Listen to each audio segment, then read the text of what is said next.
কিতাবে বলছে কি বলছে? সচ্ছলতাকে কাজে লাগাও অভাব আসার আগে।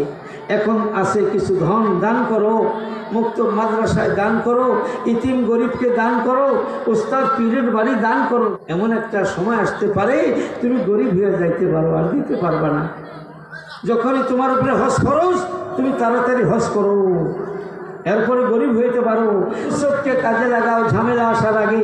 এখন সময় পাইছো, নামাজ বন্দিগি জিকির আজগার তসবিহ তাহলিল পড়ো, ঝামেলা আসতে পারে, ঝামেলা আসতে পারে।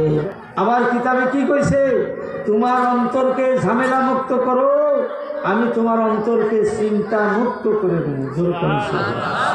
তুমি ঝামেলা বাড়াইবা, আমি তোমার অন্তর পিতা দিয়ে ভরপুর করে দেবো। টেনশন টেনশন কি গো হাসা না?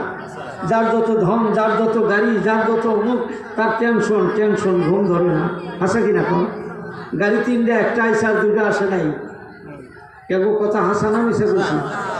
হ্যাঁ, টেনশন, খালি টেনশন। হায়াতকে কাজে লাগাও মৌত আসার আগে, হায়াতকে কাজে লাগাও মৌত আসার আগে। আল্লাহ পাক কালামে বলে কুল্লু নাফসিন যায়িকাতুল মউত। ইংরাজিতে একটা শব্দ বলে ম্যানেজমেন্টের ইউনিভার্সাল ট্রুথ, চিরসত্য কথা। মানুষ জন্ম মৃত্যু হতেই হবে। বাবারে কোন কোন টাইমে মৃত্যু হবা তুমি জানো না। মরণের আগে তুমি আখিরাতের টোপলা বান্ধো। জোরে কন্যা সুবহানাল্লাহ।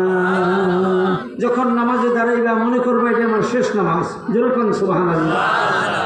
হ্যাঁ, জোহরে দাঁড়াইলা মনে করবা আসর পাই না নাই, আসরে দাঁড়াইলাম মগরিব পাই না নাই, মগরিবে দাঁড়াইলাম এশা পাই না নাই।